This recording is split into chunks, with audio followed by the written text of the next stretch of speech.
ආයිබෝවන් අද මං අරන් ඇවිල්ලා තියෙන්නේ ලංකාවේ තියෙන පැරණිම රෝහල ගැන විස්තරයක්. කියන්නේ ලංකාවේ තියෙන මෙතෙක් හමු වෙච්ච පැරණිම රෝහල. මේක තියෙන්නේ මිහින්තලේ. මිහින්තලේ පාමුලතාව මේක පිළිලා තියෙන්නේ.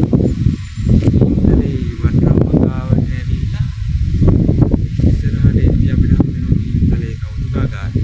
කෞතුකාගාරයේ ගාවින් දකුණු අත පැත්තට යනවාම අපිට හම් වෙනවා මිහින්තලේ පැරණි රෝහල. මිහින්තලේ පැරණි රෝහල මේක කරලා තියෙන්නේ දෙවන සේන රජතුමා විසින්. දෙවන සේන රජතුමාගේ කාලවකවානුවේ තමයි මිහින්තලේ පැරණි රෝහල කරලා තියෙන්නේ. මේක ඉතාමත් විශිෂ්ට ගණයේ නිමවුමක්. මේකේ කරලා තියෙනවා ශල්‍ය කර්ම පාව මේකේ සිදු කරලා තියෙනවා. ඒකේ කොටස් අපිට බලා ගන්න පුළුවන් කෞතුකාගාරයේ මිහින්තලේ.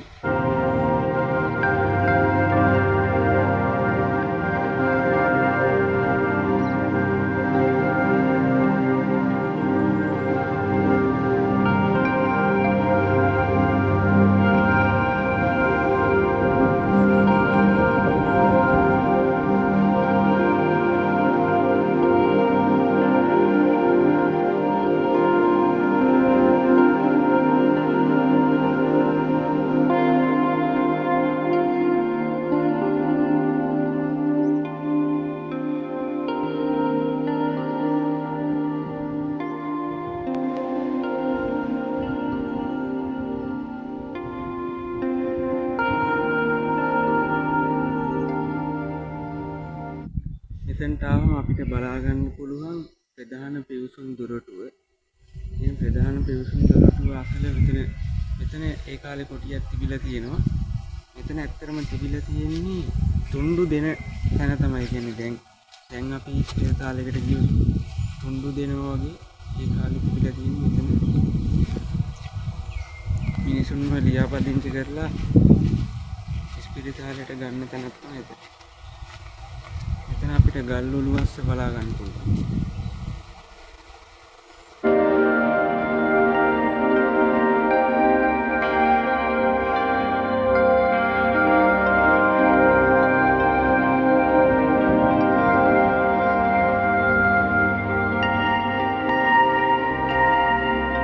අපිට ප්‍රධාන ඇතුළට ආවම අපිට එතන බලා ගන්න පුළුවන්. ඒ කියන්නේ හෝල් එකක් වැනි තැනක් තමයි මෙතන තිබිලා තියෙන්නේ. මෙතනින් තමයි වෛද්‍යවරුන් ප්‍රතිකාර සිදු කරලා තියෙන්නේ. මෙතන අපිට බලාගත්ත හැකි පැරණි රෝහලේ ఔෂධ ගබඩාව තමයි මේ තියෙන්නේ. සෙල්ලිපිවල සඳහන් වෙන්නේ පැරණි රෝහලේ ඖෂධ ගබඩාව මෙතන පැවති බව. ඒකට මෙතන අපිට පොඩි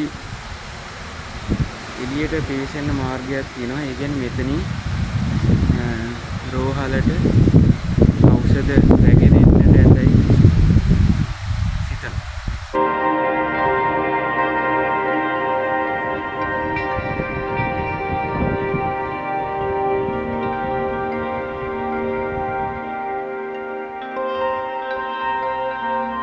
බලා ගන්න පුළුවන් රෝහලේ පැවති ඖෂධ ඇඹරුම් ගලක්. මේක භාවිතා කරලා තියෙන්නේ ඖෂධ ඇඹරීම සඳහා. තාමත් ඒක ඒනෝ බලන්න ලස්සනට.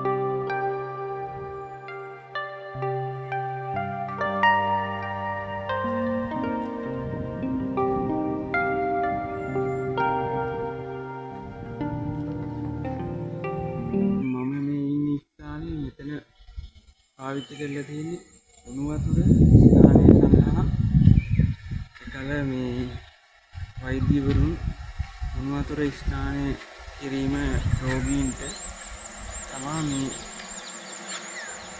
භාවිතා කරලා තියෙන්නේ. බලන්න පල්ලෙහාටත් මේ ගල් වතුර වල ඒ උණු වතුර ස්නානය කරන්න සාදපු ටැංකියේ කෙළවරක වතුර බැස යන ලෙස නල මාර්ග සකස් කරලා ඉතාම විශිෂ්ට ලෙස නිර්මාණය කරලා තියෙනවා මෙම පැරණි රෝහල. ඔයාලත් ඇවිල්ලා මේ තලයට ආවොත් අනිවාර්යෙන් එන්න පැරණි රෝහල බලන්න. අපේ පැරණි ශිෂ්ටාචාරයේ අපේ දියුණු සංස්කෘතිය ගැන ඔයාලටත් දැක බලා ගන්න පුළුවන්.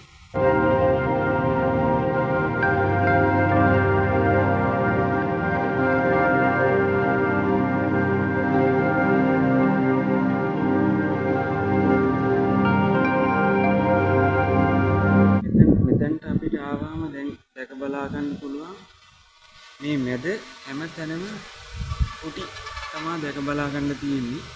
මේ මැද තියෙනවා මැද බුදු පිළිමයක් තිබුණු තැනක් තමයි මේ මැද තියෙන්නේ. ඒ කියන්නේ මෙතන එතකොට අපිට දැන් විශ්වාස කරන්න පුළුවන් නිගමනයක දෙන්න පුළුවන් මෙතන කුටිවල වෛද්‍යවරු රෝගීන්ට ප්‍රතිකාර කර බවට සාධක තමයි මේ තියෙන්නේ.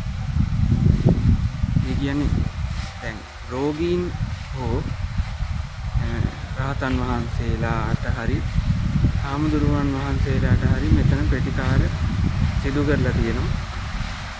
හැම කෙනෙක්ම කුටිවලට යොමු කරලා තමයි ප්‍රතිකාර කරලා තියෙන්නේ. ඒ හැම කුටියකම පිවිසුම් මාර්ගයක් මේ එළියට සම්බන්ධ කරලා තියෙනවා. මේ හැමදේම ගල් පඩිපෙළ දාලා හදලා තියෙනවා.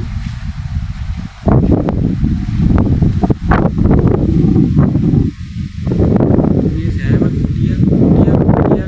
කුටි දෙකක් තුනක් අතර ගමන් කිරීමට මැදින් වෙනම ගමන් පිවිසුම් මාර්ගයක්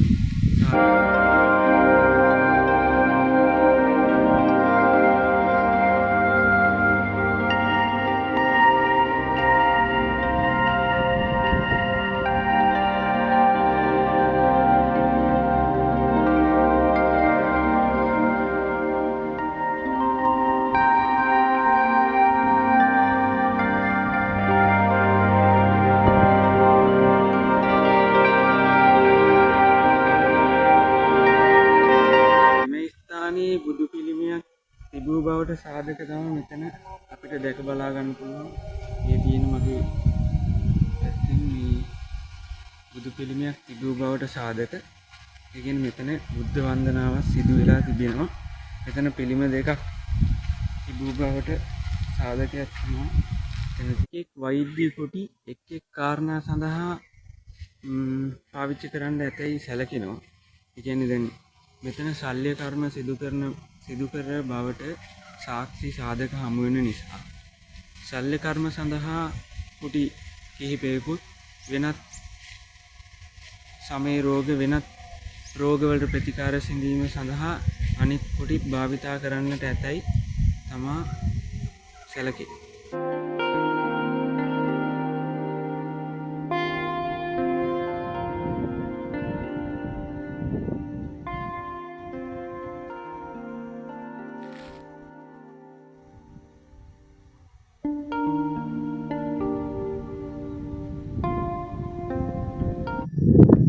කතා කරන්න යන්නේ මේ පැරණි රෝහලේ තියෙන ඉතාමත් සුවිශේෂී වූ අංගයක් පිළිබඳ. ඒ තමයි පැරණි රෝහලේ මෙතෙක් ඉතිහාසයේ හමු වෙච්ච බෙහෙත් තොරුව. ඒ තමයි හරිම සිනිඳු ලෙස නිර්මාණය කරන ලද බෙහෙත් තොරුව. මෙතන තියෙන විශිෂ්ටම කාරණාව කියන්නේ අනික් හැමතැනම බිමට අතුරුලා තිබ්බේ වැලි වුණාට මේ බෙහෙත් තොරුව ස්නානය කරන තැන බිමට අතුරුලා තියෙන තනිකර කළු ගල තමයි බිමට අතුරුලා තියෙන්නේ. බෙහෙත් තොරුව තනිකර නිර්මාණය කරලා තියෙන්නේ කළු ගල.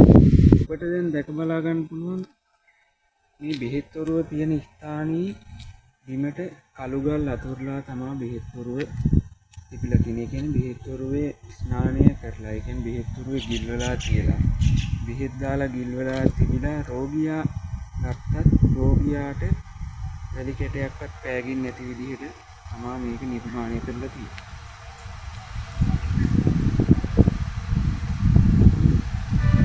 බලන්න බෙහෙත් තොරුවේ හිස කොටස ඉතාමත් පුළුල් ලෙස නිර්මාණය කරලා තියෙනවා.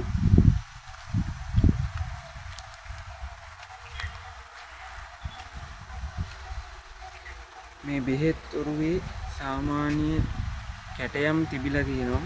වර්ෂාවත් සමග මේ කැටයම් නැගී ගොස් ඇති බව තමයි දැනට තියෙන්නේ දැනට.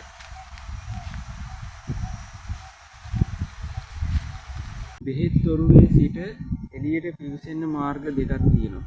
බෙහෙත් තොරුව තියෙන තැනත් එළියට එන්න දොරක් තියෙනවා. ඊට මෙහෙන් තවත් දොරක් තියෙනවා. ඒ කියන්නේ බෙහෙත් තොරුවේ දැන් බෝවෙන රෝග වසංගත රෝග සෑදිලා කවුරු වසංගත රෝග බෝවෙන රෝග එන කාලවකවානුයි බෙහෙත් තොරුවේ ගිල්වලා එම රෝගියාට එම රෝගයේ සුව වූ පසු බෙහෙත් තොරුවේ ගිල්වලා එම රෝගියාට එම රෝගයේ සුව වූ පසු එතනින්ම එම රෝගියා නිවස බලා හෝ වෙනත් තැනකට යොමු කිරීම. ඒ කියන්නේ අනික් රෝගීන්ට එය බෝ නොවන ලෙස මෙතන වැඩ කටයුතු සිද්ධ වුණා ඒ අපිට සලකන්න පුළුවන් බෙහෙත් තොරුවෙන් පැරණි රෝහලෙන් එළියට ద్వාරයක් දමා තිබීම.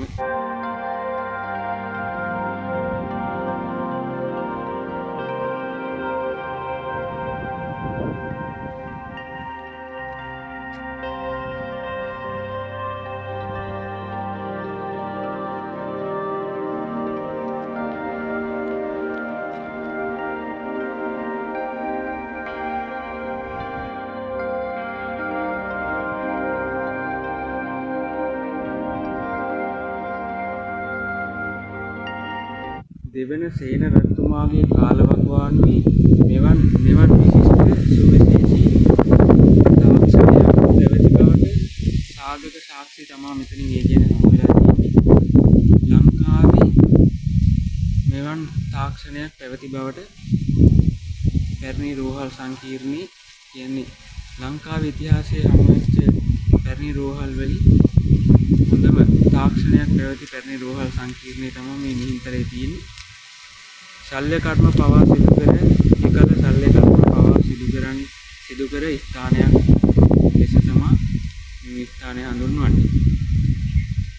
මේ ස්ථානයේ ඒ තරම් පරීක්ෂණ සිදු කරා ලෙස අපිට සලකන්න පුළුවන් විශිෂ්ට බෙහෙත් තොරුව සහ මෙතනින් හමු වෙච්ච ශල්‍ය කර්ම සඳහා භාවිතා කර එකල ආයුධ අපිට දැක බලා ගන්න හමුවීම සමග අපිට ඒ විශ්වාස කරන්නට පුළුවන්. ඇත්තෙන් මම අද ඔයාලට අරන් ආවේ එතකොට මිහින්තලේ පැරණි රෝහල පිළිබඳ විස්තර. වීඩියෝ එක වටනවා නම් වීඩියෝ එකට ලයික් එකක් දාන්න, කමෙන්ට් එකක් දාන්න. අනික් අයටත් බලන්න වීඩියෝ එක ෂෙයා කරන්න. එහෙනම් අදට ගිහිල්ලා එන්නම්. ඔයාලට සුබ දවසක්.